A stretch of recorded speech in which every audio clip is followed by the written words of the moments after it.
Hello friends, మనకి APSC వారు రీసెంట్గా forest beat officer screening test conduct చేశారు. దాంట్లో మనకి పొల్యూషన్ రిలేటెడ్ కొన్ని క్వశ్చన్స్ చూద్దాం. మనకి ఇక్కడ ఫస్ట్ క్వశ్చన్ వచ్చి acid rain has a pH lower than. మనకి యాసిడ్ రెయిన్ అంటే డెఫినేషన్లోనే ఉంటుంది, లెస్ దెన్ 5.6 pH ఉంటే దాన్ని యాసిడ్ రెయిన్ అంటారు అనమాట. మనకి 2 అనేది ఆన్సరు. తర్వాత ఇది యూపీఎస్సి వారి ఫేవరెట్ క్వశ్చన్. ఇది acid rain is caused by the reaction of water with మనకి nitrogen oxides and sulphur dioxide. మనకి ఇక్కడ ఈ క్వశ్చన్ చూసుకుంటే 2010లో అడిగారు సివిల్ సర్వీస్ ఎగ్జామినేషన్లో. Which of the above cause acid rain. మనం చూసాం కదా, oxides of nitrogen, oxides of sulphur. 2, 3 అనేది మనకి సి అనేది ఆన్సరు. తర్వాత సేమ్ కాన్సెప్ట్ 2013లో అడిగారు సివిల్ సర్వీస్ ఎగ్జామినేషన్లో. ఈ క్వశ్చన్నే మనకి ఇప్పుడు 2025లో ఫారెస్ట్ బీట్ ఆఫీసర్ స్క్రీనింగ్ టెస్ట్లో అడిగారు. Acid rain is caused by the pollution of environment by carbon మనకి nitrous oxide and sulphur dioxide. తర్వాత 2022లో అడిగారు ఇది సివిల్ సర్వీస్ ఎగ్జామినేషన్లో. మనకి excess of which of the above in the environment is are causes of acid rain. మనకి తెలుసు కదా, నైట్రోజన్ ఆక్సైడ్, సల్ఫర్ డయాక్సైడ్. 2, 4 అంటే బి. మనకి కాన్సెప్ట్ సేమ్ ఉంటుంది, క్వశ్చన్ టెంప్లెట్ అనేది చేంజ్ అవుతూ ఉంటుంది అనమాట. అంటే ప్రశ్న అడిగే విధానం మారుతూ ఉంటుంది అంతే. మనకి ఇక్కడ యాసిడ్ రెయిన్ కాన్సెప్ట్ గురించి చూసుకోండి నీట్గా. మనకి రాబోయే ఎగ్జామ్స్లో కూడా క్వశ్చన్స్ వచ్చే అవకాశం ఉంది.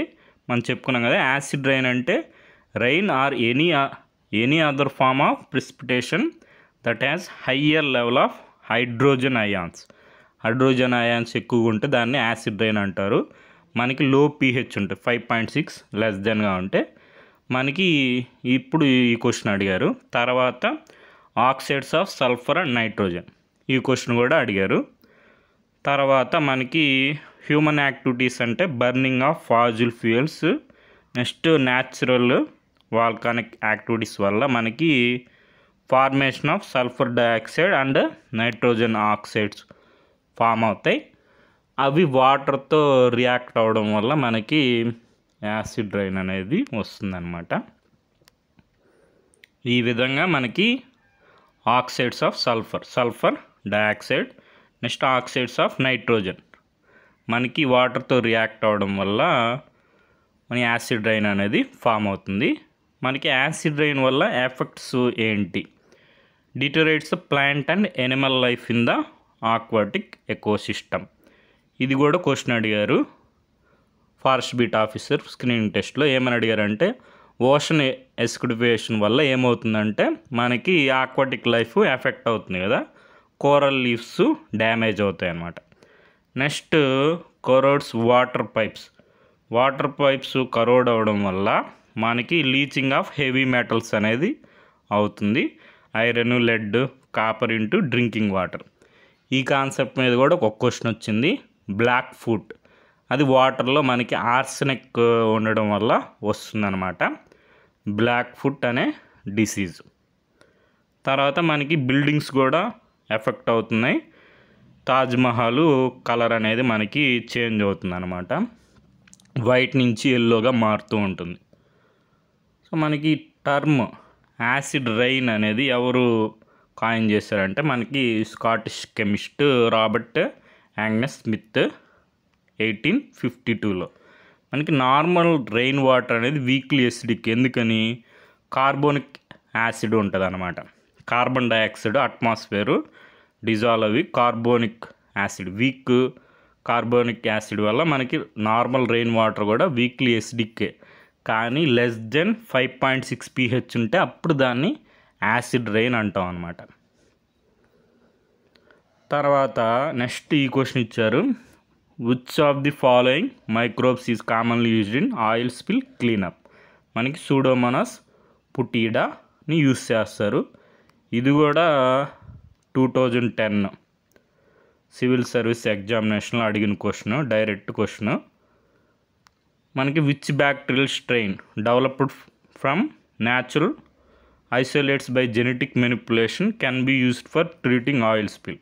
మనకి ప్లాసిడ్ ట్రాన్స్ఫర్ అని బ్యాక్టీరియాని మనం మాడిఫై చేసి ఆయిల్ స్పిల్ క్లీనప్కి యూస్ చేస్తాం. అది మనకి డి అనమాట, సూడోమోనాస్ పుటీడా. మనకి ఇక్కడ చూసుకుంటే Pseudomonas putida is the successfully genetical altered bacteria by plasmid transfer for degradation of spilled hydrocarbons. మనకి ఆయిల్లో హైడ్రోకార్బన్స్ ఉంటాయి కదా, వాటిని మనం క్లీన్ చేయొచ్చు. సూడోమోనాస్ పుటీడా, దీన్నే మనం బయోరెమిడిఫికేషన్ అంటాం. తర్వాత సర్క్యులర్ ఎకానమీ మీద క్వశ్చన్ వచ్చింది. Circular economy concept of a circular economy in waste management promotes. మనకి minimising waste by reusing and recycling materials, అదే సర్క్యులర్ ఎకానమీ అనమాట. మనకి ఇదైతే direct civil service examination 2025 question ఇచ్చారనమాట. మనకి ఈ స్టేట్మెంట్స్ 3 స్టేట్మెంట్స్ ఉంటాయి. మనం సెకండ్ స్టేట్మెంట్, థర్డ్ స్టేట్మెంట్ కరెక్టో కాదు చెక్ చేయాలి. అవి ఫస్ట్ స్టేట్మెంట్ ఎక్స్ప్లెయిన్ చేస్తున్నా లేదో చూడాలన్నమాట. మనకి సెకండ్ స్టేట్మెంట్ చూసుకుంటే circular economy reduces the use of రా మెటీరియల్స్ యాజ్ ఇన్పుట్స్. కరెక్టే కదా. సర్క్యులర్ ఎకానమీ అంటే ఏం లేదు, మనకి ఇన్పుట్స్ ఉంటాయి కదా, ఇన్పుట్స్ మనకి అవుట్పుట్స్ వస్తాయి, అవుట్పుట్స్ని కూడా మళ్ళీ ఇన్పుట్ ప్రాసెస్లో యూస్ చేస్తాం అనమాట. దానివల్ల వేస్టేజ్ అనేది మనకి డిక్రీజ్ అవుతుంది.